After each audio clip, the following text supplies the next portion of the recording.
내로남불이라는 말을 우리가 이제 흔히 듣습니다. 이제는 타임지, 월스트리트저널 같은 외국 언론에도 소개되는 말이라고 하니까 우리나라를 설명하는 시사 용어라고 알려져 있습니다.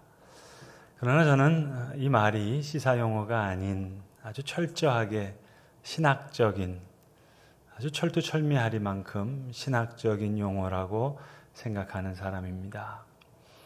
내가 하면 로맨스고 남이 하면 불륜이다 라는 이 말을 왜 신학적인 용어라고 생각하는지 제 생각은 이렇습니다. 우리는 죄인을 미워합니다. 그런데 예수님은 죄를 미워하셨어요.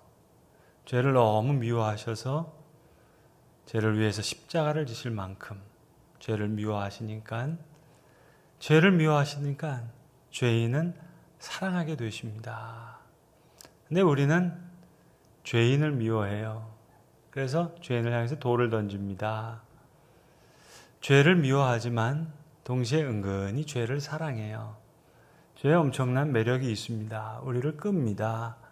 그래서 죄를 미워하는 척하지만 실질적으로는 우리 마음속에 죄를 사랑하는 마음이 있어요. 그러니까 죄인만 미워하고 죄인을 향해서 돌만 던지는 겁니다. 그러니까 십자가를 지고 싶을 만큼 죄를 미워하지는 않아요. 그러니까 매번 같은 일이 반복됩니다. 욕먹던 사람이 이제 욕을 하고 또 욕하던 사람이 이번에는 욕을 먹고 입장만 바뀌어지고 똑같아집니다. 죄를 미워하는 것 같은데 죄를 한편으로는 사랑하거든요. 그러니까 사실은 죄인만 미워하는 거예요.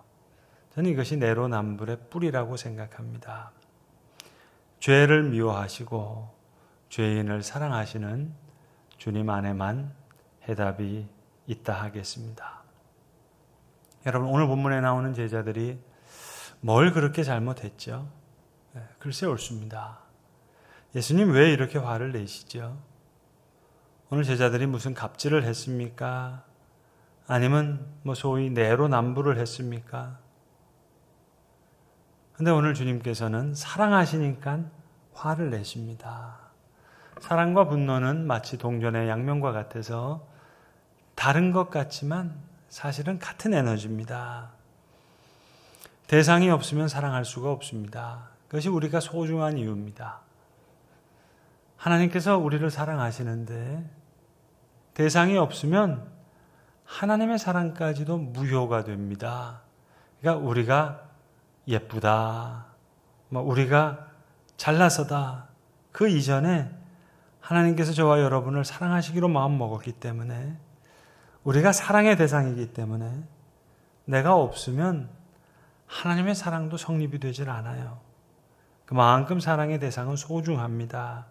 이게 없으면 사랑이 성립되지 않으니까.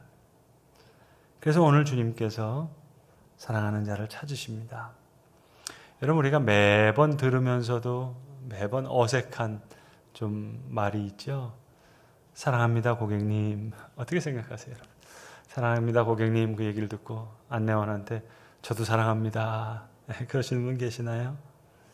사랑합니다 고객님. 마음속에 그럴 리가 의심이 생깁니다. 왜? 안내원 혼자 사랑할 수가 없어요. 날 모르는데 어떻게 사랑할까? 예수님이 노하셨다. 너무 고맙죠. 사랑하시니까. 예수님께 나오는 어린아이들을 사랑하고 싶으시니까. 예수님께 나오는 자들, 예수님께서 만져주심을 바랬다 그랬어요. 만져주심을 바라는 자들을 만져주시고 싶었던 거죠. 그 대상이 없으면 예수님의 사랑은 무효가 됩니다. 여러분, 혹시 자기 스스로를 간지럽히실 수 있는 분이 계신가요? 그건 불가능합니다. 간지러움은 예측할 수 없을 때, 그러니까 다른 사람이, 내가 아닌 다른 사람이 나를 간지를 때 간지럽힘을 당합니다. 마찬가지로 사랑 안엔 위험도 있고 불안도 있고 모든 위험적인 요소, 불안적인 요소가 다 포함되어 있습니다. 자, 그래서 우리가 누릴 수 있으리라고 결코 생각해 보았던 그 사랑을 우리가 받을 때 우리는 꿈꾸는 행복 같은 것을 느낍니다. 진짜 행복은 도저히 일어날 수 없을 거라고 생각했던, 꿈꿀 수 없을 것, 꿈에도 생각하지 못했던 것이 이루어질 때 그게 진짜 행복입니다.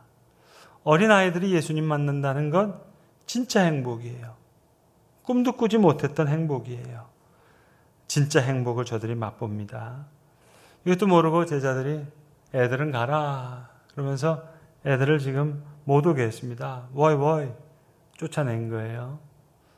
제자들 편에서는 한편으로 예수님을 위한다고 생각했겠죠. 예수님 피곤하실 수도 있고 혹시 이것이 불편을 드릴 수도 있으니까 예수님 보호하려는 마음에서 제자들을 물리쳤습니다.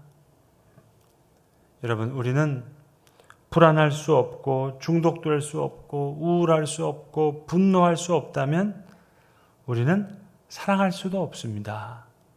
사랑한다는 것은 그만큼 고통에 노출된다는 말이에요.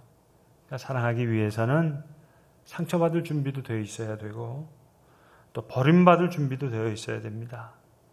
상대방의 처분에 내 존재의 의미가 결정될 수도 있는 그런 극도의 수동적인 그만큼 위험한 자리에 머물 수도 있어야 됩니다. 이게 사랑이에요. 주님은 그러한 사랑의 위협에 당신 자신을 그대로 노출시키셨습니다. 누구든지 하나님의 나라를 어린아이와 같이 받들지 않는 자는 결단코 그곳에 들어가지 못하리라. 성도 여러분, 우리는 지금 역사상 가장 안전한 시대에 살아가고 있습니다. 대한민국 역사상 이만큼 안정을 누리고 살아본 적은 한 번도 없습니다. 아니, 인류 역사상 지금 인류가 이만큼 안전을 누리고 가장 안전을 누리고 살아가고 있어요. 그런데 불안해해요. 그렇다면 그 불안은 병이겠죠. 우리는 지금 역사상 가장 부요한 시대를 살아가고 있습니다. 대한민국 역사상 뿐만 아니라 인류의 역사 중에서 인류가 이만큼 부유한 적이 없었어요. 그런데 가난해해요. 그렇다면 그 가난은 병이죠. 불안이 유행이 된 시기를 살아가고 있습니다. 많은 연예인들을 포함한 현대인들은 공황장애를 호소하고 있고 정치인들을 포함한 소위 전문가들은 수많은 위협과 근심에 대해서 이야기하고 있습니다.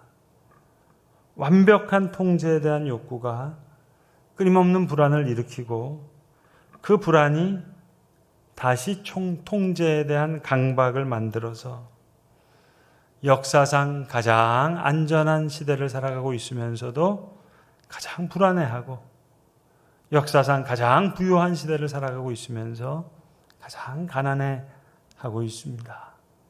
누구든지 하나님의 나라를 어린아이와 같이 받들지 않는 자는 결단코 그곳에 들어가지 못하리라.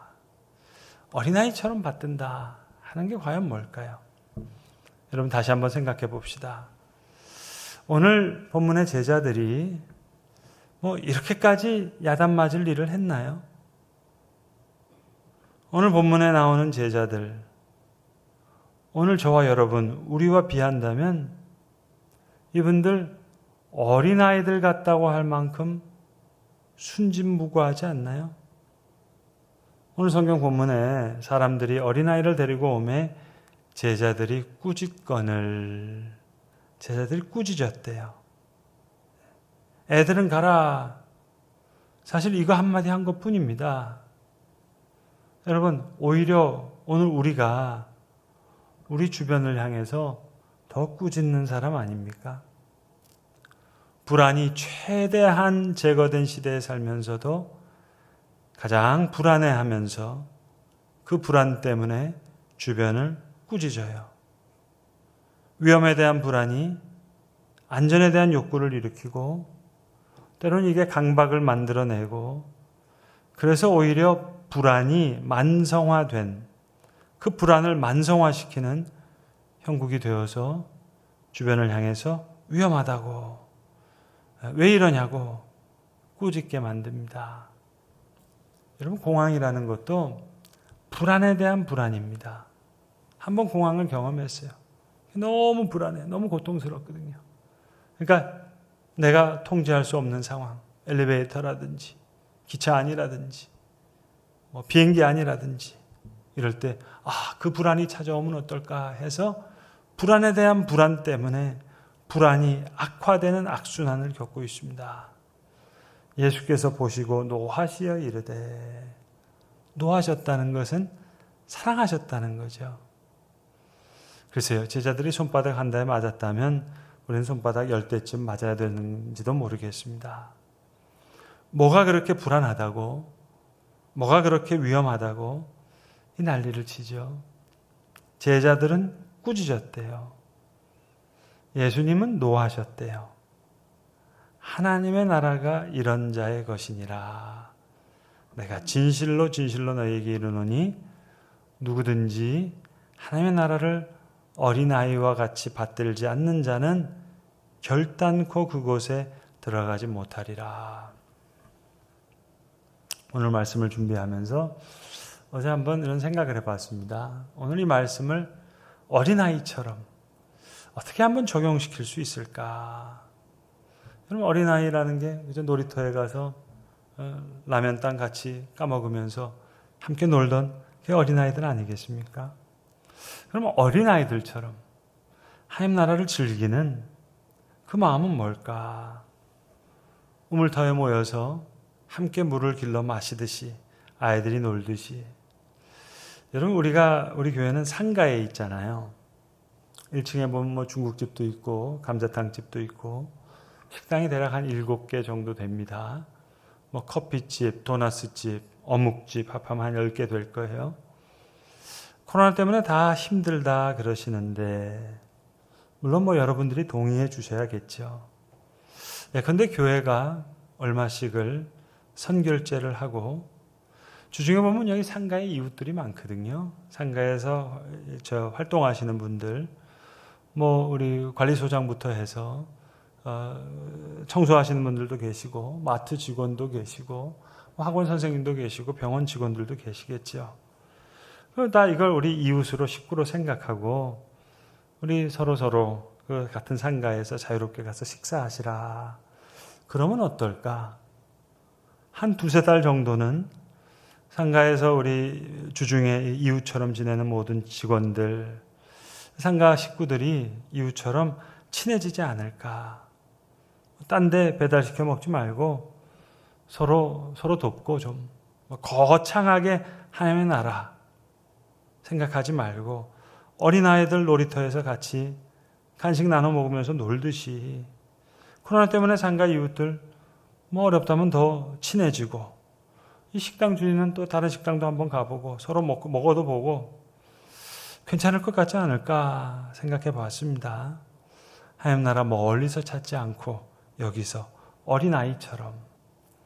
여러분 우리가 불안해한다면, 우리가 두려워한다면 하나님 더 안타까워 하시겠죠. 하나님 더 아파하시겠죠. 제자들이 불안해하고 두려워하니까 예수님 더 안타까워 하십니다. 더 마음 아파하십니다. 뭐가 그렇게 불안하냐? 아이들 오는 거 뭐가 그렇게 두렵냐? 정말 죄를 미워하면 그 죄가 미워서 십자가를 질 수 있을 만큼 죄가 미워지면 죄인 사랑하게 되는데 하물며 어린아이들, 만지심을 바라면서 나오는 사람들, 사랑받기를 바라는, 그래서 꾸짖는 제자들을 향하여 우리 주님 노하셨다. 그만큼 사랑하셨다는 얘기겠죠. 갑질 문화, 이것도 사실 어떻게 보면 우리나라에만 등장하는 독특한 단어입니다. 천민 자본주의가 만들어낸 말인지도 모르겠습니다. 갑질 문화가 있다면 우리 예수님 노하시겠죠. 예수님 무골호인 아니셨습니다.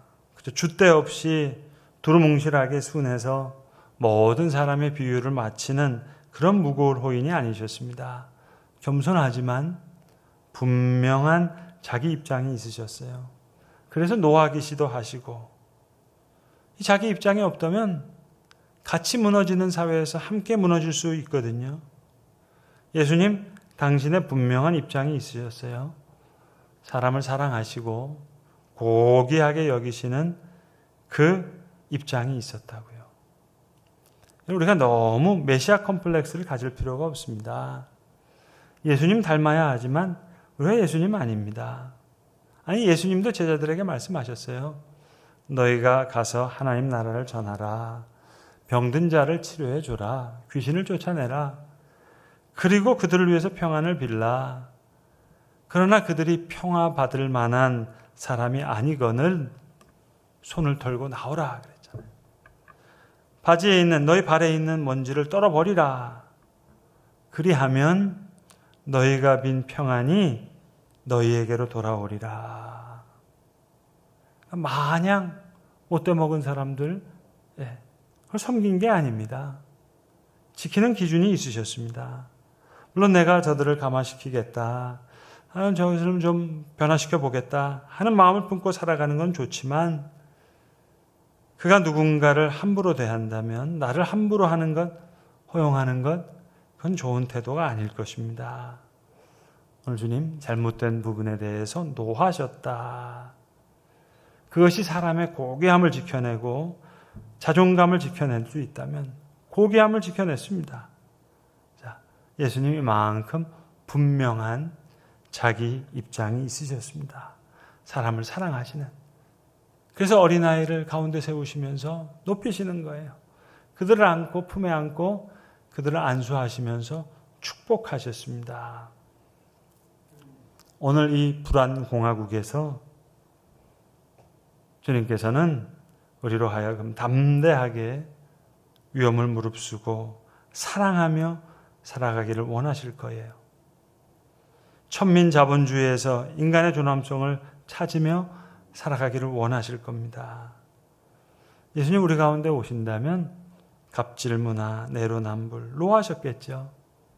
백화점에 가셨다면 90도로 인사하는 직원들 보고 그러지 말라고 하셨을 것 같습니다. 갑질문화에 찾아가셔서 오늘 말씀처럼 하나님의 나라는 그렇지 않다. 너희는 결단코 하나님 나라에 들어가지 못하리라.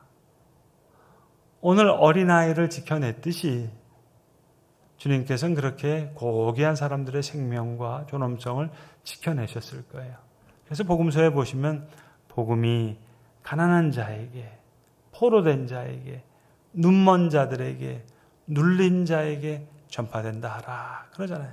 가난한 자, 포로된 자, 눈먼 자, 눌린 자, 두려움 없이, 불안감 없이 저 사랑하는 자들을 세우시고 높이시면서 말씀하십니다. 어린아이를 품에 안고 저들에게 축복하시면서 안수하시면서 말씀하십니다. 하나님의 나라는 바로 이런 자의 것이니라. 담대하게 사랑하며 살아가기를 원하실 거예요. 어린아이를 품에 안고 그들에게 안수하시고 축복하셨듯이 오늘도 담대하게 하나님 나라를 지켜가는 자들을 주께서 축복하실 줄로 압니다. 어떠한 위협이 있던, 어떠한 불안과 두려움이 있던 담대하게 사랑하며 소중한 하나님의 사람의 인격을 높이는 그 사람을 하나님께서 어린아이를 높이시듯이 그렇게 어린아이같이 하나님 나라를 받드는 자들을 주께서는 안수하시고 축복하시듯이 오늘도 하나님 나라를 지켜나가는 자들을 축복하실 줄로 믿습니다. 기도하겠습니다. 하나님의 나라는 바로 이런 자의 것이니라. 주님 분명히 말씀하셨습니다. 내가 진실로 진실로 너희에게 이르노니 누구든지 하나님 나라를 어린아이와 같이 받들지 않는 자는 결단코 그곳에 들어가지 못하리라. 주님 그들을 사랑하시기 위해서 꾸짖는 자들을 향해 노하시기도 하셨던 주님, 불안한 사회, 불안함 속에서 담대하게 사랑하며 살아가기를 원하시는 주님, 오늘 두려움 없이 불안감 없이 주님, 가난한 자에게, 포로된 자에게, 눈먼 자에게, 눌린 자들에게 복음이 전파되기를 원하셨던 주님처럼 오늘 어린아이를 품에 안고 그들을 안수하시고 축복하셨듯이 하나님의 나라를 지켜내는 자들, 어린아이와 같이 하나님 나라를 받드는 자들을 축복하시는 줄로 아는데, 주님, 그렇게 하나님 나라의 중심에 서서 주님 하나님의 높임을 받으며 함께 그 축복을 받아 누리는 주의 사람으로 살게 하시옵소서. 허락하신 귀한 말씀에 감사하오며 우리 구주 예수 그리스도의 이름으로 기도합니다. 아멘.